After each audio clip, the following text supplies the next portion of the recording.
This is a full house. Woo. Well, happy Valentine's Day, everybody. Let me just pass this around. Keep our tradition here. That's from me. That's from Jake. Jake insisted. I just have one thing at the top, and then I'll hand it over to our National Security Advisor. But happy Valentine's Day. As you all saw last night, the President and the First Lady called Representative-elect Swazi to congratulate him on his big win. Just over a week ago, congressional Republicans killed the toughest, fairest bipartisan border security deal in a generation. In other words, or in their own words, they cited Donald Trump's concern that the deal would be effective and undermine his politics as their reason for opposing it. Faced with the choice of joining President Biden and the Border Patrol Union to secure our border, congressional Republicans instead sided with Donald Trump, fentanyl traffickers and smugglers, all because of politics. You all saw the president's reaction when the speaker blocked border security. He said, "I want to be absolutely clear about something. The American people are going to know why it failed. I'll be taking this issue to the country." Tom Swazi put congressional Republicans' killing of border security at the forefront of his campaign. Here's the Wall Street Journal this morning. Swazi called for securing the border and attacked Philip for critiquing Biden's border approach without providing an alternative. Swazi endorsed a bipartisan deal that would have established a new asylum process at the border. And what happened? The people of New York's 3rd District issued a strong repudiation of Republicans who put politics ahead of national security. But shockingly, House Republicans are still at it right now, siding with Donald Trump, Vladimir Putin, and Tehran against our defense industrial base, against NATO, against Ukraine, against our interests in the Indo-Pacific. They have a chance to learn a valuable lesson here. Stop what you're doing, put our national security first. And now, as you all can see to my right, the National Security Advisor is here, Jake Sullivan, to speak to House representatives and how the urgent need for them to take action to pass the National Security Supplemental. Jake, the floor is yours. Thank you, Karine, and happy Valentine's Day to everybody. I'll make a statement, and then I'd be happy to take your questions. Yesterday, the Senate took important action to advance America's core national security interests by overwhelmingly passing the National Security Supplemental Agreement. This bipartisan legislation will allow the United States to continue to support the people of Ukraine alongside our allies and partners as they fight every single day to defend their freedom and independence. It will provide Israel what it needs to defend itself against Hamas terrorists and other terror threats, and help replenish Israel's air defenses so they're prepared against threats they face from Iran and Iranian-backed militia groups like Hezbollah. It will provide resources for our troops in the Middle East who have faced attacks from Iran-backed militias as they continue the important mission of defeating ISIS, as well as our forces who are protecting international commerce in the Red Sea from persistent attacks by the Houthis. The bill will provide life-saving humanitarian assistance for vulnerable people who have been impacted by conflicts around the world.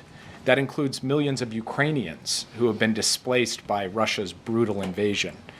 It includes conflicts in Sudan and Nagorno-Karabakh, and this support also includes dealing with the urgent needs of the more than 2 million innocent Palestinian civilians in Gaza, the vast majority of whom have nothing to do with Hamas.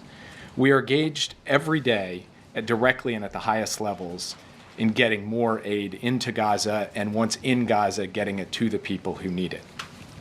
In his calls and conversations with regional leaders, the President has worked through these challenges of humanitarian assistance at a concrete and granular level in order to help overcome obstacles and facilitate a sustained increased flow of humanitarian assistance. Innocent civilians in Gaza have suffered extraordinary pain and loss these last 4 months, and we're working around the clock to find a way forward that brings peace, security, and dignity for Palestinians and Israelis alike, with the security of the State of Israel guaranteed.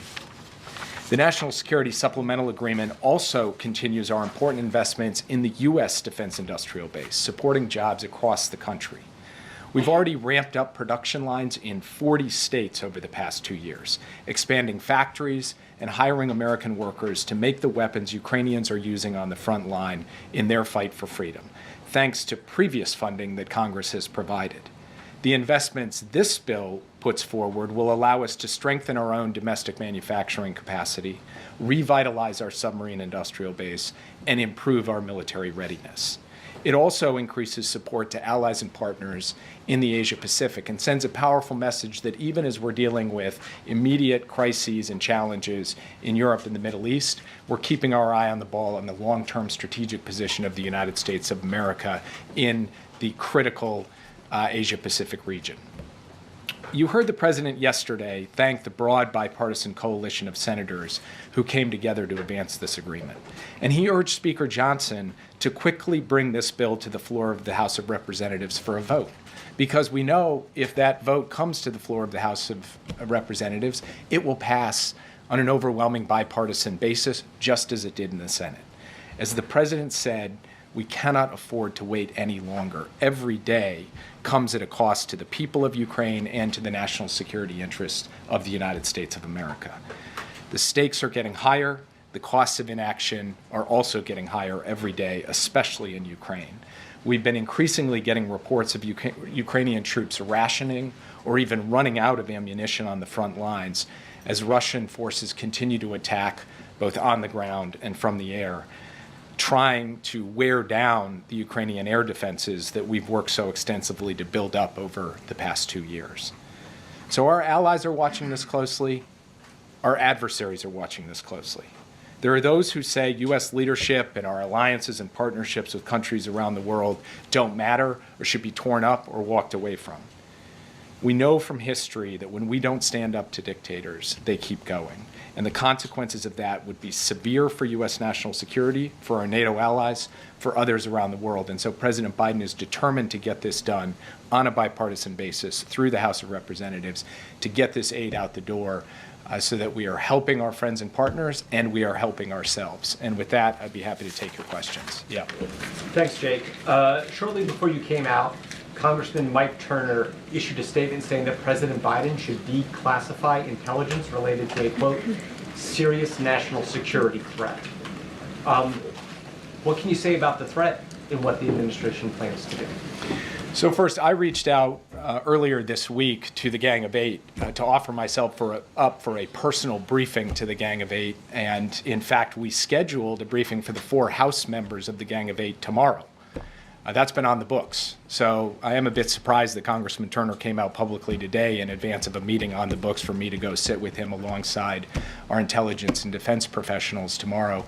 That's his choice to do that. All I can tell you is that I'm focused on going to see him, sit with him, as well as the other House members of the Gang of Eight tomorrow. And I'm not in a position to say anything further from this podium at this time, other than to make the broad point that this administration has gone further and in more creative, more strategic ways dealt with the declassification of intelligence in the national interest of the United States than any administration in history.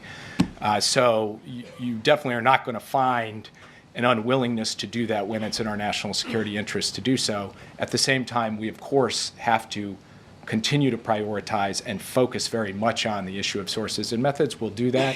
Ultimately, these are decisions for the president to make. But in the meantime, the most important thing is we have the opportunity to sit in a classified setting and have the kind of conversation with the House intelligence leadership that I, in fact, had scheduled before Congressman Turner went out today.